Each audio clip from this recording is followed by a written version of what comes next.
उमरगा तालुक्यातील कसगी ग्रामपंचायत हद्दीतील कसगी खजुरी जिल्हा राजमार्गाच्या रखडलेल्या कामाविरोधात शेतकऱ्यांनी आक्रमक भूमिका घेतली असून रस्त्याचे काम तत्काळ सुरू करण्याच्या मागण्यांसाठी ग्रामपंचायत कार्यालयासमोर सुरू केलेले उपोषण तिसऱ्या दिवशीही कायम ठेवण्यात आलंय।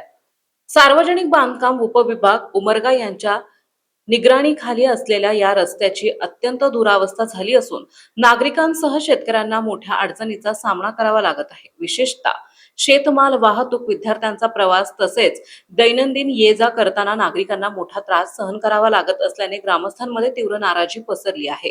जोपर्यंत रस्त्याचे काम प्रत्यक्ष सुरू होत नाही तोपर्यंत उपोषण मागे घेणार नाही अशी ठाम भूमिका आंदोलक शेतकऱ्यांनी घेतली आहे।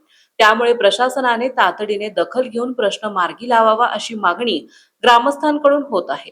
या उपोषणात विश्वनाथ जगदाळे, काशीनाथ रोगी, रामप्पा चनगे, रावसाहेब पाटील, सुरेश नंदरगे, गुरप्पा चनगे, शनप्पा कलशेट्टी, दिलीप कलशेट्टी, नागम्मा कोळनुरे, लक्ष्मीबाई तेलंग, कलावती कोंडंबले, पंडित बोदले आदीसह ग्रामस्थ मोठ्या संख्येने सहभागी झाले होते। जीटीव्ही मराठी जनतेचा बुलंद आवाज न्यूज चॅनलचे मुख्य संपादक विशाल देशमुख, कसगी, तालुका उमरगा, जिल्हा धाराशिव।